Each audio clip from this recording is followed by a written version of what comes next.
honored guests, Board of Education, administration, faculty, parents, and students. It is indeed an honor for me to speak at this dedication of Adlai E. Stevenson High School. I will concentrate on the recent development of math and science programs in our schools. When the Russians fired the first Sputnik into orbit, the reaction of scientists was to consider the thrust necessary to propel such an object through the Earth's gravitational field. Non-scientists, however, appear to have experienced a different response. They suddenly realized that repeated warnings of Russian scientific progress were not just cries of wolf, and that our own scientific and technological position could be challenged by a determined competitor and perhaps surpassed. In the public reaction which followed, many remedies for real or fancied American shortcomings were publicized. This awakening, although painful, has been attended by certain desirable effects, among them a concern about the state of math and science programs in the schools. Out of this discussion, it has become apparent to many people that America requires top performance in basic research, associated with similar effectiveness in technological application. To achieve these ends, the nation must have superior programs of education and training, and teachers of more than average knowledge and skill. The research scientist or engineer who emerges from the program of training must possess superior competence in scientific endeavors, including research and development. He must also have a general education which enables him to understand the society in which he operates, and he must be able to communicate effectively with his associates. In approaching discussion of scientific manpower, we may begin by arbitrarily defining scientific personnel to include both academic scientists and technologists. Further, we must recognize that these operate at different levels of competence and achievement. On one level are the leaders in research, development, and production. On another are the many technicians whose positions relate mainly to production. Two general conclusions appear to be justified. Top-level scientists, mathematicians, and engineers will remain in perennial demand, and the need for relatively unskilled labor will continue to decline. The program of science and mathematics education in the elementary and secondary schools must clearly serve two basic purposes. It must provide a general understanding of math and science on the part of those who are not destined to be a mathematician or a scientist. For students who propose to enter upon careers in these areas, the program must serve as an introduction to more advanced work at the college level, and meanwhile maintain factors of interest and challenge.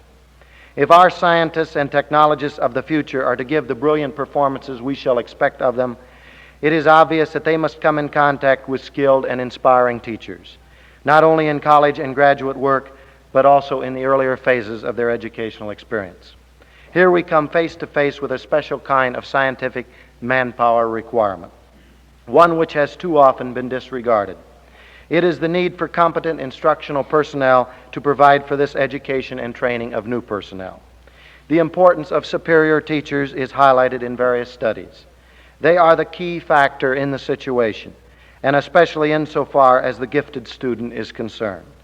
We can assemble small groups of science educators and well-known scientists who may prepare new courses of study, which give promise of better things.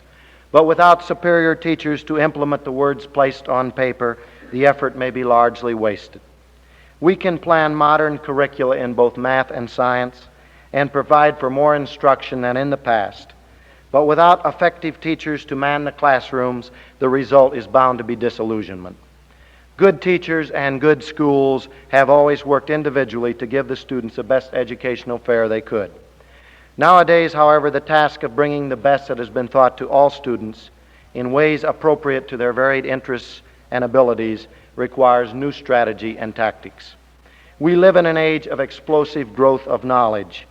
More scientific and technological discoveries have been made in the past 15 years than in all previous recorded time.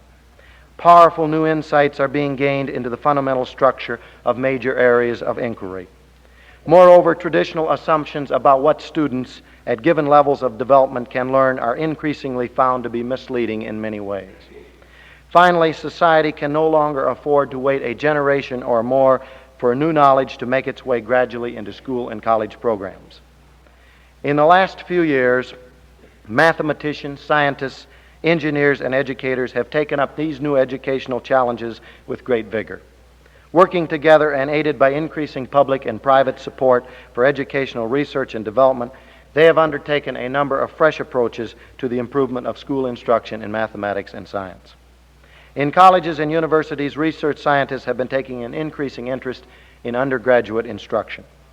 The aim has been to see that instruction presents contemporary knowledge as well as contemporary viewpoints on knowledge established earlier. In many cases, it has seemed best to start anew rather than merely to patch up older courses. A distinctive feature of many projects is the effort made to go beyond the presentation of what is known and to provide students with experience in the processes by which new facts, principles, and techniques are developed. The new curricula in math and science that have developed from this research reads like an alphabet soup. PSSC, BSCS, CBA, CHEMS, and so on. The so-called new math is an outgrowth of these studies. The Biological Sciences Curriculum Study, BSCS, with its 3 versions, has been developed.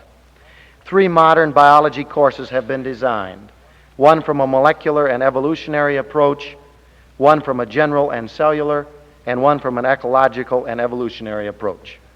The chemical bond approach, CBA, in chemistry is based on the premise that the first chemistry course can be taught more effectively if the course is based on a central theme smaller than all of chemistry. Theories are used with frequent reference to mental models. The laboratory experiments are presented as problems. The Chemical Education Material Study, Chem Study, is another of the new curricula in chemistry. This emphasizes heavily the experimental approach and the importance of laboratory work. The course tries to present chemistry from the point of view of a person intimately involved in the profession, but in terms comprehensible by beginning students. The Physical Science Study Committee, the PSSC, is a new course developed in high school physics. The course attempts to present physics as physics appears to contemporary physicists, as a unified but unfinished story, and as an activity carried on by human beings as part of the general intellectual history of mankind. Through its emphasis upon laboratory experimentation, the course seeks to encourage the student's spirit of inquiry. Some criticism has naturally been leveled at these curricula. To make an evaluation of them is too complex for me to attempt at this time. The importance of them has been the awakening of many science and math teachers to new techniques and approaches in the teaching of these areas. We all realize that no single approach is the final answer in math or science education. The next question that naturally arises is, what are we at Adlai East Stevenson High School doing to face the challenge of educating the future mathematicians, scientists, and engineers? We also realize that curriculum development is a dynamic process and must never be static. The curriculum should always be in process of revision, leading to modernization, refinement, and enrichment. We also agree that too much emphasis in these areas has been placed on facts, concepts, and principles, which are too often being modified by modern scientific developments. Laboratory work is recognized as an excellent way of driving home the scientific principles by self-discovery.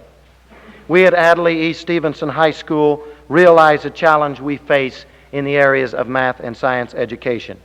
We realize the importance of educating our future scientists, mathematicians, and engineers.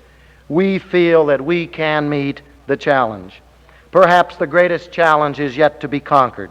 As Albert Einstein once said, "Why does this magnificent applied science, which saves work and makes life easier, bring us so little happiness?" The simple answer runs, because we have not yet learned to make sensible use of it. Thank you.